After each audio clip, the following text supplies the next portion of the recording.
Esta práctica es una práctica de la instalación de un portero analógico con 6 telefonillos y su placa con sus 6 pulsadores, y vamos a comprobar su funcionamiento. Vemos que suenan todos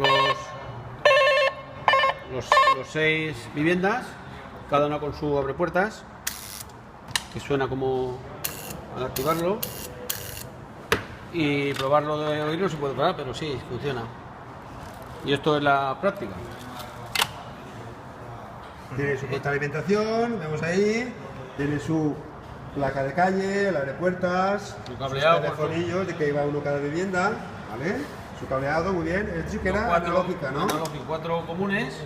Sí. A cada teléfono vienen los 4 comunes de la placa, y luego viene aparte